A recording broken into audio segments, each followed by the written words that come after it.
What's up, guys? Welcome back to the Honest Podcast.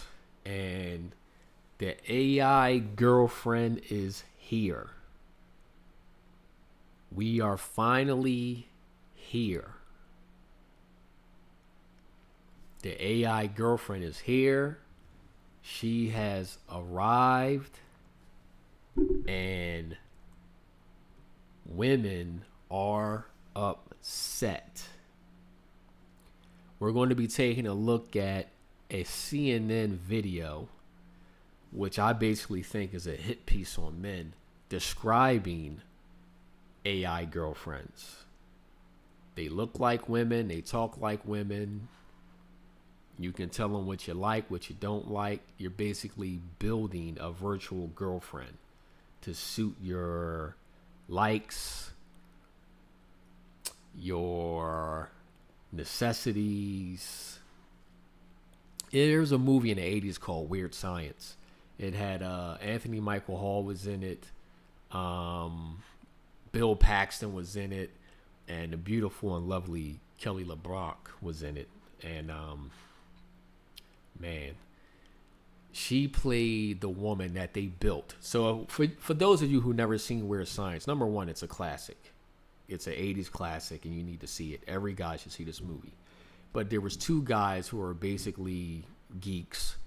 And they created a girl from a computer program, from computer software. They created this woman, and they gave her everything. How they wanted her to think, how they wanted her personality to be, how they wanted her to look physically. And they create this woman from computer software, and she comes to life. And she's... If you've never seen Kelly LeBrock and you've never seen or you don't know who she is, Google a picture of her like in her younger days. She's still alive. She's a lot older now, but in her younger days, she was out of this world. So they create this beautiful woman, and this is what this reminds me of. We are at a place now where men, because the gender roles have been blurred and they're basically being erased, men are resorting to intimacy and companionship through artificial intelligence. CNN does a story on this, but as usual, CNN does not get it right. So we're going to go to the video. We're going to listen to what they have to say, and then we'll come back and I'll give my takes on it.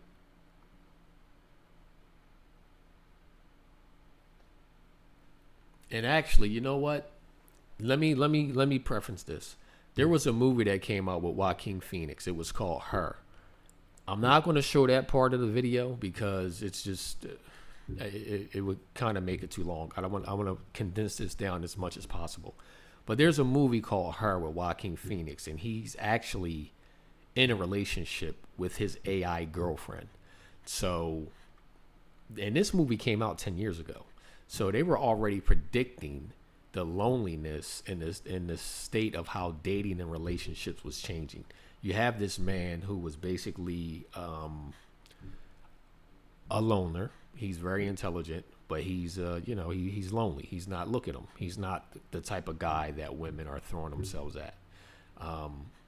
He starts a relationship with his AI, and check the movie out if you've never seen it, because it's closely relating to what we see taking place in society today. So I'm going to play the video and then I'll give my thoughts. That sci-fi concept fast becoming a troubling reality. As an example, here's one of countless chatbot apps providing AI friends. It's called Cupid AI, with a K for Cupid. It offers several avatars with distinct physical features and a list of personality traits for you to start interacting with and customizing. For instance, here's the opening message from an avatar named Alice, described as a curious and open-minded photographer. I'm Alice, a 25 years old, fun-loving and adventurous girl, seeking a partner in crime to travel the world with and make unforgettable memories. If you are new here, let me explain a few things. You can chat with me as much as you want, and I'd be more than happy to learn more about you and please you in any way I can. If you want me to send you a photo, you just have to ask it in the chat, like, Hey Alice, can you send me a picture of you? And I'll be more than happy to send you one. But of course, to bump up from texting to more voice chat, as well as receiving sexy and, well, other sorts of pictures, Alice asked that we become a premium member for $9.99 a month. So we bid her farewell. But there are many who are engaging. The Hill recently published a piece by my next guest, data science professor Liberty Vittert, under the headline, AI Girlfriends Are Ruining an Entire Generation of Men. She wrote the following: apps have created virtual girlfriends that talk to you, love you, allow you to live out your erotic fantasies, and learn through data exactly what you like and what you don't like, creating the perfect relationship. And that young lonely men, quote, are choosing AI girlfriends over real women, meaning they don't have relationships with real women, don't marry them, and then don't have and raise babies with them. As I've discussed here before, we're living in an epidemic of... So let me stop it right there. This professor they're going to bring on here, which is a woman, says that AI girlfriends are ruining an entire generation of men, as if men became lonely yesterday when AI became a thing. Men have been lonely for decades now, and it's not AI that's ruining an entire generation of men. It's social media and it's the laws in this country that have ruined a generation of men. The fact that the laws are against men in marriage, in divorce. We have a system that's set up to reward people for acting improperly, which are women, rewarding women for leaving their marriages and destroying men emotionally and financially.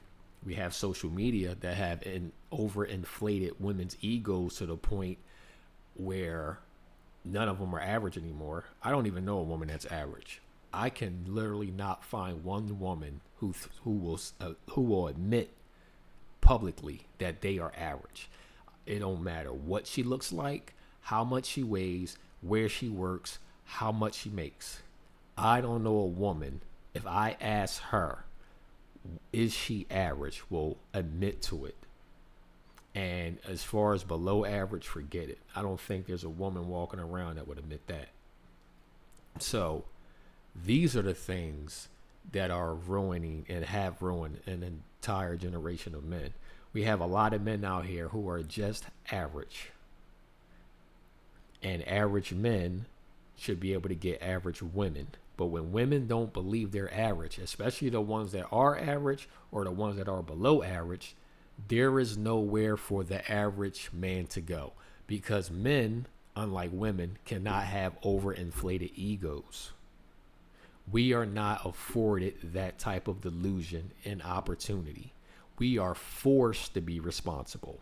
So we have to live on planet Earth while women can live in the fantasies that they build up inside their mind.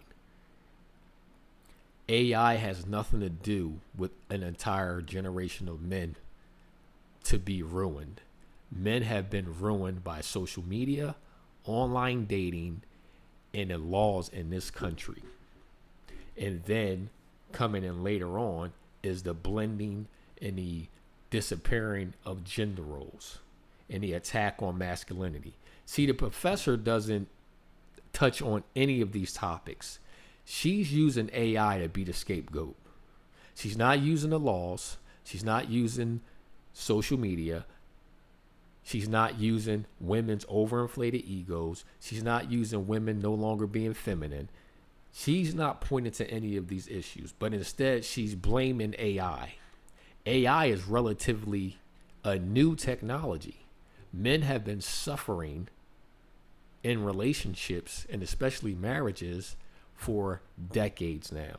So we'll go back to the video and you will hear the nonsense that she's going to say. Of loneliness among young men. Professor Scott Galloway told me that failing young men he perceives to be an existential crisis for the country. Why? Well, Pew found that 63% of young men under 30 are single, compared with only 34% of women the same age. 1 in 5 American men who are unmarried and not in a romantic relationship report not having any close friends. And according to Pew, there's a decline in the number of single men actively seeking relationships or even casual dates, currently around 50%. Joining me now is Liberty Vittert, professor of data science at Washington University in St. Louis and opinion contributor for The Hill. So not to be prurient at this time of day, but are all the needs of these young men able to be facilitated, taken care of by AI avatars? Well, you have to think about this word AI that is in this. It's not a virtual girlfriend, it's an AI girlfriend. So it learns from you. It learns what you like and what you don't like, what kind of pictures you like, what kind of pictures you don't like. And while not all needs are met, that is the next step, is actual physical girlfriends, AI ones for that matter. And so the next step or the next frontier is one that can meet all of your needs. So there's going to be some type of pairing between what I've already shown to the CNN audience and something 3D that's going to be, in your living room or bedroom? Yes, I mean, that is the world we are moving into. And as you said, it's enabling this entire generation of young men to continue in this loneliness epidemic. I'm going to stop it there for a second. She says this is enabling men to continue in this loneliness epidemic. What men are actually doing is adapting. And I'm going to go further into the adapting concept because she's going to say something very revealing later on in this interview. It's really the enabler for this to continue. Professor, what's going on with young women? If this is a trend among young men, is there something similarly taking place with the ladies? We don't see that. With as you saw, it's 2-to-1, the ratio of single men to single women. Young women are marrying older men because they want to have children. They have a biological clock. And so you see them being with older men. And that is obviously causing huge issues with birth decline. We've had a 50% decline over the past 60 years. Okay, so he asked her, is there a similar situation going on with women? And she kind of sidestepped the question. And then she said no. Actually, we see it all the time. Women are being impacted by this. Women are all over TikTok making crying videos. So I don't know what metric or what measure she's using to see how women are being impacted, but women are being impacted. We have women on antidepressants more than ever today than ever before. Women are all over social media, TikTok, Facebook, Instagram, crying about being lonely, being unmarried, not having families. So women are definitely being impacted by this. Where they are being less impacted is when it comes to sex, because women get sex easier than men. But women are not getting commitments. They are not getting relationships. They are not getting married because they are effectively all sleeping with the same men or trying to sleep with the same men. And he's not committing. Why would he? He has no incentive to commit because all the women are trying to sleep with him.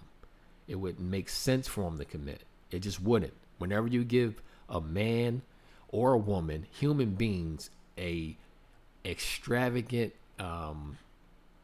list of options and opportunity, they will use them and they will max them out. This is what's happening. That's why they can't get these men to settle down. They have too many options. When human beings have too many options, they explore as much of it as possible because they can, because it's afforded to them. So these women who want relationships, who want marriages, who want families, need to go after men who want the same thing and the men who are compatible with them. But in order for that to happen, women's egos need to change. We need to get away from social media. And more importantly, the laws in this country needs to change. We need to make it attractive for men to want to be in long-term, sustaining, healthy relationships. But this all starts with a revamp of our culture. If we don't have women who are realistic, if we don't have women who are feminine, if we don't have women who are able to bring things that men value, then the issue will not get fixed. AI is not going to fix the issue. So she doesn't address the question that this man asked. There are great impacts being felt on the side of women. They're just being manifested in different ways. She made a point and said there's more women on college campus than there are men, that it's 2-1. So if it's 2-1, men should not be lonely. Wouldn't it make sense if there's more women on college campuses than men? Then all the men on the college campuses should have their pick of the litter. They should literally be swimming in women. The problem is the men that are enrolled in college, there's a very small percentage who actually has the options to bag all these women. They're getting all the women. They're swimming in opportunities and options, but the other men aren't. So she's contradicting her own argument. She acknowledges there's more women on campus than men, but at the same time, she's saying that men are lonelier than ever, and it's because of AI. But what she doesn't do ever is look at why there's more women than men, but men are lonely. What is the reason? Why would a man choose AI over a real woman if having a real quality woman was actually a possibility? Because women go with older men. We also see psychologically that younger women, they have more close friends, they have more wider groups of friends, and they are not being nearly as affected as young men in this sort of silent epidemic of loneliness. I have read about incels, involuntarily celibate guys who are angry about it. I think their argument is that women today are less approachable. Has something happened? Has something shifted in terms of the dynamics, the power dynamics between young men and young women? I guess that's my question. I think there's certainly an argument there that, I mean, if you look at college campuses, there's more women than men. Women are having careers, they're having children later. So there might be an argument that men need to adapt to this change. She didn't answer the question. He said that men are saying women are a lot more unapproachable today. She totally sidestepped that question and just said there's more women on college campuses than men. Women are dating older men. And I wouldn't say it's the women's fault, but men just have to adapt. Guys, listen. Women are by and large cowards. They will refuse to speak out against the group. Let me say it again. Women are by and large cowards. They refuse to speak out against the group. They have a group mentality, guys. Their reputation and how they're seen amongst the group of women are more important to them than actually telling the truth. That's why they are incapable of telling the truth and being honest, especially when it comes to women. This is a female trait. This is why men need to lead everything, because men will tell the truth even if it goes against the group. Women will back down and lie when it goes against the group, because the approval of the group is more important to them than actually telling the truth. Everyone knows that women are less approachable today. The moment you walk up to a woman and open your mouth, if she doesn't find you attractive, she immediately goes into I have a boyfriend mode. I talk to guys about this. If there's a girl you like that you're interested in, you better make sure that she finds you attractive. You better make sure your clothes are nice, your shoes are clean, your fingernails are clean, you're groomed, because the minute you walk up to her, even if it's just small talk, even if it's just to ask her a question, she immediately goes into he's interested in me sexually. And if she doesn't see you as a viable mate, she goes into I have a boyfriend mode. This is part of the reason why women are very unapproachable. Also, the fact that a lot of men are afraid of being accused of something. because what was once normal behaviors between men and women have now been persecuted and outcast. So men can no longer behave and act like how men always behaved, and women cannot do the same. The gender roles have been blurred now. So men are confused on how to even act, and a lot of men don't want to put themselves in that situation and even approach women. This AI debate is a lot deeper than what this interview goes into. But you can see from this interview that the woman that's speaking takes zero accountability on what got us here. She's pointing at AI as if AI is the culprit to ruining an entire generation of men. She's not looking at divorce. She's not looking at women entering the workplace, becoming career-minded and losing their femininity. She's not looking at women unable to stay married. She's not looking at the laws that are set up in this country, divorce, alimony, child support, Me Too, masculinity. She's looking past all these different things and she's pointing to AI. This is the reason why men are lonely, and this is going to be the reason why men can't be in sustaining relationships. And she said something very interesting. She said it's going to move from just being virtual to being 3D, where these women can be in your room and they'll send you pictures and they'll do anything you want. So really what this comes down to is a threat. She's seeing AI as a threat to women. This has nothing to do with how she feels about men or how this is ruining men. If she actually cared about men being ruined, she would be doing something. She's saying this now because she sees this impacting women. She sees this impacting her. How a man can get an AI girlfriend and program her and specify her to his liking, to do things that he likes, do things that he prefers, and be compliant to him. And this is a threat to women. Even though AI is not real, even though you can't procreate with it, a lot of men have simply checked out of natural relationships. It's too much risk. It's too much work for what you get. And only a select few of men can actually get those relationships. This is where we're headed. So we're going to listen to this a little bit more, and then we'll come back with final thoughts.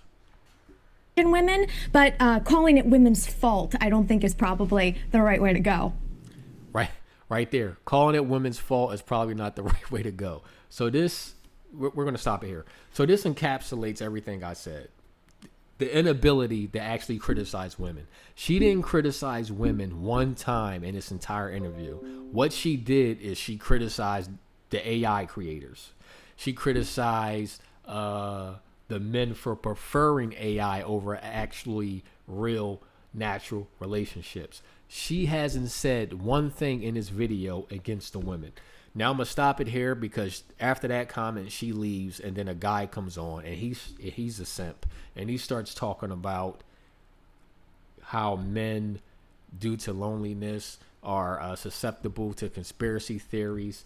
They're more unlikely to believe in climate change. What the hell does climate change have to do with this topic, this discussion?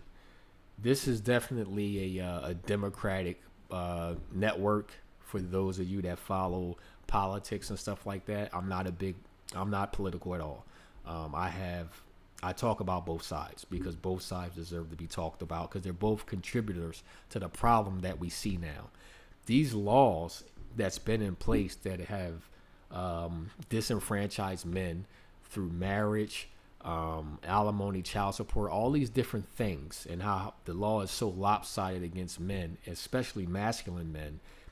Both sides have been compliant with it, the left and the right. They're both in cahoots on where we're at right now in this society. But you see her inability to blame women. This is what you get with women. This is why women are incapable of leading anything, whether it be a business, especially a home, a marriage, relationships. They are incapable of leading because they do not have the courage to say and do what needs to be done. So let me know what you think about this interview. I'll leave the link below. You can go to the CNN video and you can check it out for yourself. It runs a lot longer than what I put on here, but I just wanted to get the meat of what the interview was talking about. But AI girlfriends are here, and a lot of men will be going this route. And it's sad. It's sad. I would like every man to be able to be in a natural, healthy relationship. But right now, relationships in this country are not natural and healthy. Our women in this country have been compromised. They've been compromised, and not to sound bleak, but it will never go back to how it used to be. This will keep steadily declining because they will not change the laws. They will not change the laws because we have become, instead of citizens, we have become consumers. The country has subsidized us. So they are using everything that they have at their fingertips in order to generate profits. And they've done it at the decline and the destruction of families and marriages. And they don't care. Women make up the large majority of the market when it comes to consumerism and buying things. So in order to keep that going, they will do what it takes and what is necessary for that to keep going. Just like a business. What is the number one goal of a business? To turn a profit. So if you have a country where the majority of the citizens are female, that country will operate and move in the best interest of the biggest consumer in order to generate huge profits. And in the course of that, they've destroyed men. Guys, let me know what you think. Go check out this video if you want. Leave your comments below if you agree, if you disagree, and I'll talk to you next time. And this guy's a simp. I've watched a couple videos with him. He literally asks his questions and he never gives a critique. He never responds back. He's just a puppet, like most of the people at CNN.